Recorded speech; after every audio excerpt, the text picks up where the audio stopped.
Morning dear students. आज हम साइलोटॉप्सिडा division के ऑर्डर साइलोटेल्स के मेंबर साइलोटम के बारे में चर्चा करेंगे। साइलोटम साइलोटेल्स ऑर्डर का मेंबर है और हमें पता है जब हमने साइलोटेल्स ऑर्डर के कैरेक्टर्स पढ़े थे तब हमने देखा था कि साइलोटेल्स ऑर्डर के प्लांट्स प्रिमिटिव टेरेस्ट्रियल प्लांट्स हैं, अर्थात वे पादप हैं जो पृथ्वी पर सबसे पहले आए थे। इनके बीजाणुद्भिद या स्पोरोफाइट में रूट्स का अभाव होता है। हमें पता है इनका जो स्पोरोफाइट होता है वो स्टेम, स्केली लीव्स और राइजोइड से मिलकर बना होता है। इनमें एक अंडरग्राउंड राइजोम होता है, अंडरग्राउंड क्रीपिंग राइजोम, और राइजोम के नीचे से राइजोइड, नीचे की ओर राइजोइड्स निकलती हैं और ऊपर की ओर एरियल शूट्स विकसित होता है। इनमें लीव्स हैं वो एब्सेंट होती है। हमें पता है इनमें जो लीव्स हैं वो स्केली लीव्स होती हैं। नॉर्मल लीव्स या ट्रोपोफिल्स जो फोटोसिंथेसिस करती हैं वो लीव्स इनमें एब्सेंट होती हैं, इस ऑर्डर के प्लांट्स में एब्सेंट होती हैं।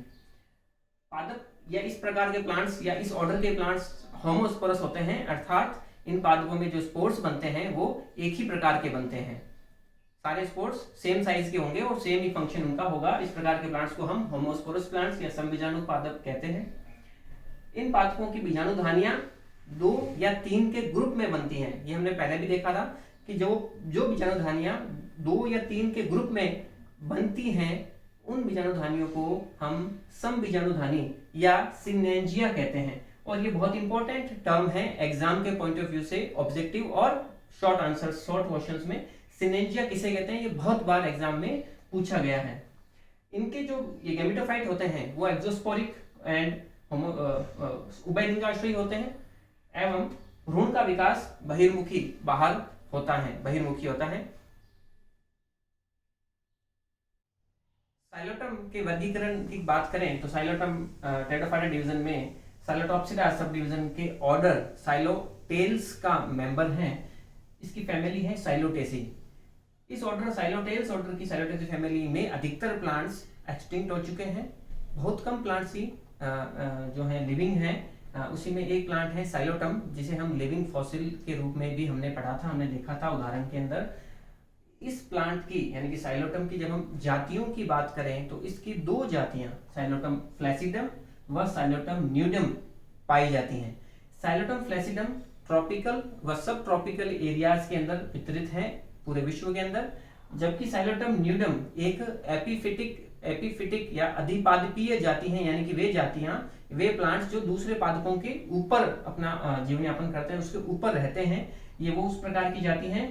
और ये जमाइका, हवाई, फ्लोरिडा, मेक्सिको इन देशों के अंदर अधिकतर देखने को मिलती है। भारत में साइलोटम की एकमात्र स्पीसीज साइलोटम न्यूडम पाई जाती हैं, जो कि इंडिया के अंदर शिमला, कुल्लू, मनाली, पंचमढ़ी, दार्जिलिंग आदि स्थानों पर हमें देखने को मिलेगी।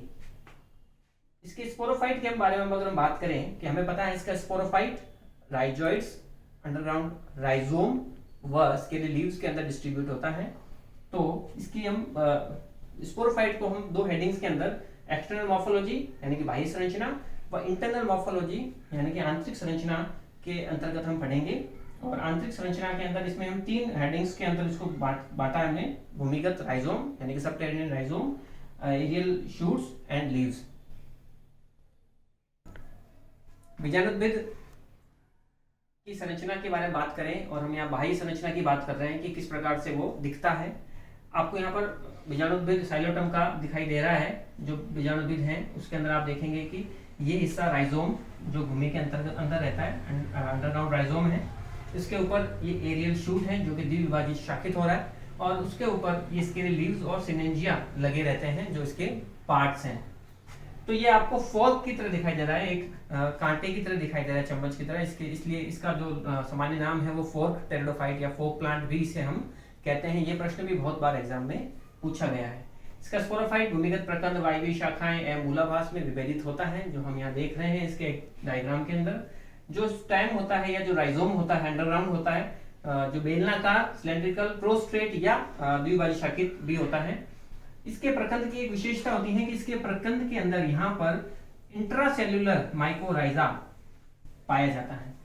आंतरकोशिक कवक मूल, और हमें पता है कवक मूल किसे कहते हैं, कवक यानी कि फंजाई का हायर प्लांट्स की रूट्स के अंदर जो एसोसिएशन होता है उसको हम कवक मूल कहते हैं। यहाँ पर ये प्लांट्स तो हायर नहीं है, लेकिन इनकी राइजोइड उसमें राइजोम के अंदर माइक्रोराइजा प्रेजेंट होता है और इसका काम होता है एब्जॉर्प्शन को बढ़ाना। यहाँ पर रूट्स एब्सेंट होती है हमें पता है, और इनको जो ये जो राइजोइड्स निकले होते हैं, इन राइजोइड्स के अंदर से फंगल हाइफीज भी बाहर निकल जाते हैं और एब्जॉर्प्शन का एरिया बढ़ा देते हैं, और एब्जॉर्प्शन का एरिया बढ़ने से एब्जॉर्प्शन की मात्रा भी है वो बढ़ जाती है, न्यूट्रिएंट्स जो है प्लांट्स को ज्यादा मिलते हैं फंजाई के द्वारा। ये इंट्रासेलुलर माइक्रोराइजा इसमें प्रेजेंट होता है। अवशोषण का कार्य हमें पता है कि राइजोइड्स के द्वारा किया जाता है, और उनकी हेल्प कौन करता है? उनकी हेल्प माइक्रोराइजा करते हैं, फंगल हाइफीज उनकी हेल्प करेंगे। प्रकंद की शाखाएं भूमि से ऊपर की ओर निकलती हैं और एरियल शूट्स के रूप में वृद्धि करती हैं, और वो द्विभाजी शाखित होते हैं। हर शाखा जो है आपको दिखाई दे रहा होगा 2 भागों में विभाजित हो रही है, इसको बोलते हैं हम द्विभाजी शाखा। अब इसकी लंबाई की बात करें तो 2 जातियां हमें पता है, साइलोटम न्यूडम और साइलोटम फ्लैसिडम, और इन एरियल शूट्स की जो लंबाई होती है वो साइलोटम न्यूडम के अंदर 15 से लेकर 20 सेंटीमीटर तक होती है, और इन एरियल शूट्स की लंबाई फ्लैसिडम में 90 सेंटीमीटर तक लंबी होती है, क्योंकि हमें पता है कि ये एरियल शूट्स की जो लंबाई दोनों स्पीसीज अलग अलग है, तो दोनों में लेंथ इनकी अलग अलग होती है, ये इनका विभेदक लक्षण भी है। वायवी शाखाओं पर हमें पता है सेल की इसके लिए लीव्स भी लगी रहती हैं, और प्रकाश संश्लेषण का कार्य शाखाओं द्वारा किया जाता है। सिनेंजिया एक स्पेशल स्ट्रक्चर आपको दिखाई दे रही होगी यहाँ पर, जो कि एरियल शूट्स के शीर्ष भागों के ऊपर आपको दिखाई दे रही है सिनेंजिया।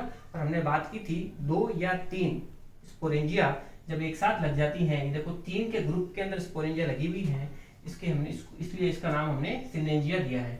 ये सिनेंजिया ऊपर की तरफ लगती हैं, और इस ब्रैक्ट के नीचे इस प्रकार से स्टेम के ऊपर ये लार्ज स्ट्रक्चर है, इस प्रकार की सिनेंजिया यहाँ देखने को मिलती है। अब हम साइलोटम के आंतरिक संरचना के बारे में अध्ययन करेंगे। अभी हमने बाह्य आकार की को देखा कि किस प्रकार से राइजोम, राइजोइड्स और एरियल शूट्स, उस पे सिनेंजिया और इसके लिए लीव्स लगी रहती हैं, और फोटोसिंथेसिस का काम कौन करता है भाई? स्टेम करता है, यानी कि एरियल शूट करता है। अब हम देखेंगे कि इसके इंटरनल स्ट्रक्चर में क्या क्या पार्ट होते हैं। तो सबसे पहले इंटरनल स्ट्रक्चर को हमने देखा भी था कि 3 हेडिंग्स के अंदर हम इसको स्टडी करेंगे। सबसे पहले हेडिंग इसमें सबटेरेनियन राइजोम या भूमिगत प्रकंद। भूमिगत प्रकंद कि जब आप अनुप्रस्थ काट या ट्रांसवर्स सेक्शन काटते हैं तो आपको इस प्रकार की स्ट्रक्चर अंदर से दिखाई देती है। तो इसमें हम देखें सबसे पहले कि सबसे ऊपर की तरफ एपिडर्मिस, सिंगल लेयर्ड एपिडर्मिस होती है, जो कि क्यूटिकल से घिरी रहती है। इसका जो इंटरनल स्ट्रक्चर है वो इसकी साइज पे डिपेंड करता है कि राइजोम का साइज क्या है। अगर राइजोम का डायमीटर 1 mm से कम है तो इसमें वैस्कुलर टिश्यूज कंप्लीटली एब्सेंट होंगे, यानी कि इसमें संवहन तंत्र नहीं पाया जाएगा अगर इसका डायमीटर या व्यास 1 mm से कम हो। अगर इनका व्यास यानी कि राइजोम का व्यास 2-3 mm या इससे ज्यादा होगा, तब इसके अंदर उत्तक जो है वो विभिन्न तंत्रों में डिवाइडेड आपको दिखाई देगा, जो कि इस प्रकार होगा। तो इसमें भी हम देखेंगे कि सबसे बाहर की तरफ अधिचर्म या एपिडर्मिस होती है, जो कि क्यूटिकल से घिरी है। उसके बाद का जो क्षेत्र है वो पेरेन्काइमेटस कॉर्टेक्स होता है, यानी कि मृदुतकीय वलकुट है, जिसे हमने 3 भागों में डिवाइड किया है, outer cortex, middle cortex and inner cortex. जो आउटर कॉर्टेक्स होता है उसके अंदर आप देख रहे हैं माइकोराइजल फंगस पाया जाता है, जैसा कि हमने देखा भी था जब उसकी आउटर मॉर्फोलॉजी पढ़ी थी कि इनके अंदर एंडोफाइटिक माइकोराइजा पाए जाते हैं। तो ये वही माइकोराइजा है, ये फंगल हाइफीज राइजोइड से बाहर निकलते हैं और फंगल एब्जॉर्प्शन एरिया को बढ़ाते हैं। सेकेंड है इसके अंदर मिडिल कॉर्टेक्स। मिडिल कॉर्टेक्स के अंदर स्टार्च ग्रेन्यूल्स का डिपोजिशन मिलता है, रिजर्व फूड स्टार्च ग्रेन्यूल्स का डिपोजिशन इसमें देखने को मिलेगा।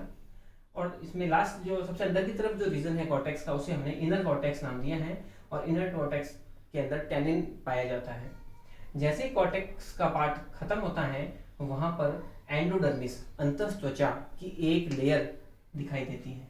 हमने देखा है यहाँ एपिडर्मिस के बाद में कॉर्टेक्स और एंडोडर्मिस की सिंगल लेयर एंडोडर्मिस पाया जाता है। और हमें पता है एंडोडर्मिस के जस्ट नीचे पेरिसाइकिल प्रेजेंट होता है, सिंगल लेयर्ड पेरेन्काइमेटस मृदुतकीय पेरिसाइकिल आपको दिखाई दे रहा है। जो ग्रीन जो हमने बनाया है वो इंडिकेट कर रहा है यहाँ पर पेरिसाइकिल या परिरंभ को। उसके बाद में यहाँ पर आप देख रहे हैं कि रंभ स्टील यानी कि संवहन तंत्र में किस प्रकार का रंभ हाँ मिलता है। तो ये क्योंकि प्रिमिटिव प्लांट्स हैं, बिल्कुल सबसे पहले जो पृथ्वी पर आए थे, तो इनमें सबसे प्रिमिटिव टाइप का स्टील हमें देखने को मिलता है। और वो जो स्टील है उसे हमने नाम दिया है यहाँ पर ठोस रंभ प्रोटो स्टील। प्रोटो स्टील के कई सारे टाइप्स भी होते हैं, यहाँ पर हम सिंपल टाइप्स की बात कर रहे हैं, प्रोटो स्टील की बात कर रहे हैं, एकल रंभ की बात कर रहे हैं हम यहाँ प्रोटो स्टील के सबसे सरल प्रकार की बात कर रहे हैं। तो आप इसमें देख रहे हैं कि मध्य भाग में रेड कलर से हमने जो बनाया है वो है जाइलम, और इसके चारों तरफ हमने जो ये ब्लू ब्लू जो सेल्स बनाई है वो है फ्लोएम की सेल्स। और हमें पता है कि जो टेरिडोफिटिक प्लांट्स हैं इनके अंदर जाइलम और फ्लोएम वेल डेवलप्ड नहीं होते हैं। जाइलम में तो क्या वेसल्स और फ्लोएम में कंपेनियन सेल्स एब्सेंट होती हैं। ये सबसे सिंपल सबसे प्रिमिटिव टाइप का वेस्कुलर बंडल या बात करें स्टील पाया जाता है, उसे हमने प्रोटोस्टील नाम दिया है। ये जो स्ट्रक्चर है वो आपके भूमिगत प्रकंद की आंतरिक संरचना है। इसके ऊपर भी एक शॉर्ट नोट टाइप का क्वेश्चन है, एग्जाम में पूछे जाते हैं।